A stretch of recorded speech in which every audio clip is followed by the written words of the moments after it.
नमस्कार दोस्तों, मेरा नाम विजय और आप सबका स्वागत है मेरे इतिहास के इस क्लास में। तो शुरू करते हैं इतिहास को। सबसे पहले जानेंगे इतिहास यानी हिस्ट्री के जनक कौन है। हिस्ट्री हमने कौन बोला, क्योंकि हिस्ट्री से ही उसका नाम जुड़ा हुआ है। ठीक, इतिहास के जनक है हेरोडोटस। इतिहास के जनक है हमारे हेरोडोटस। अब इससे आगे हम लोग इतिहास को कितने कालखंडों में बांटा गया और उसमें क्या महत्वपूर्ण खोज हुई, किस प्रकार वो काल चला और किस प्रकार हमारे जीवन पर उसका प्रभाव पड़ा, तो हम लोग देखते हैं इतिहास को लगभग 3 कालों में बांटा गया। प्राग इतिहास, आदि इतिहास और ऐतिहासिक इतिहास। प्राग इतिहास, आदि इतिहास,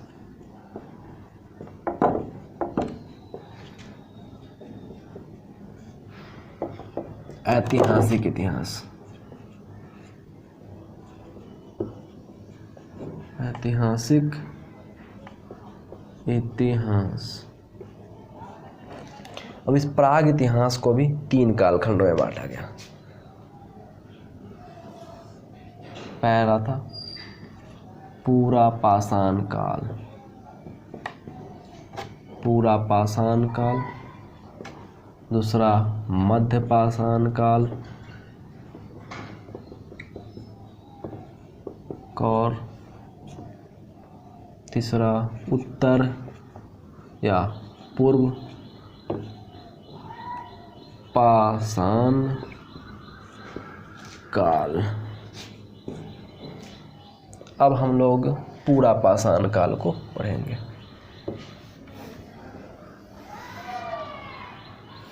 पूरा पाषाण काल। पूरा पाषाण काल ये सबसे बड़ा कालखंड था। इसमें सबसे महत्वपूर्ण खोज जो हुई थी उसको हम आगे बताएंगे। सबसे पहले ये इतना लंबा कालखंड था, देखिए आप लोग, लगभग 25 लाख वर्ष पूर्व से 12,000 वर्ष पूर्व तक। 25 लाख को हम 2.5 मिलियन भी लिख सकते हैं और 12,000 को 12 के लिख सकते हैं। अब इस पाषाण काल में मानव जो थे वो आदि मानव थे।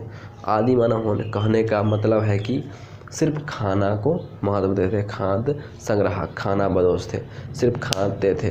तो खाने के लिए भी किसी तरह का किसी चीज़ को उपयोग करते होंगे, मार कर खाते होंगे, तो उसके लिए वो आखेट करते। आखेट का मतलब है कि बहुत बड़े पत्थर को कहीं ऊंचाई से किसी जानवर के शरीर पर गिरा दिया, या जो जिस उनके खाने लायक जो उनको लगता था कि इनको मार के खाना, उनको खा जाते थे।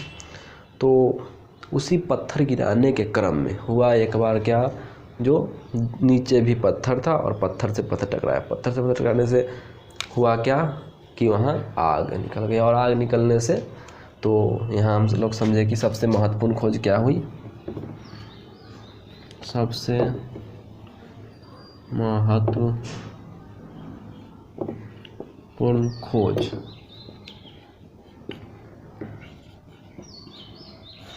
आग की हुई।